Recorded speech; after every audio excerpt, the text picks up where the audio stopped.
একটা মজার বিষয় বলি, শুনবে আর বুঝবে।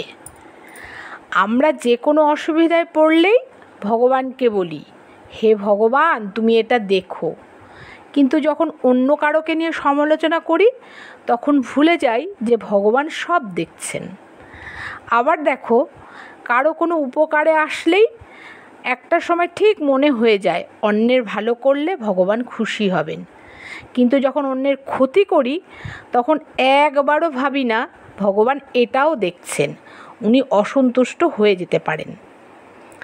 আমরা এটাতে বিশ্বাসী যে জীবে প্রেম করে যেই জন সেই জন সেবিছে ঈশ্বর, কিন্তু যখন কারোকে আঘাত করি তখন একেবারেই ভুলে যাই যে প্রতিটি জীবের মধ্যে ঈশ্বর আছেন। একবার ভেবে বলো তো, এখানে সত্যতাটা কোথায়?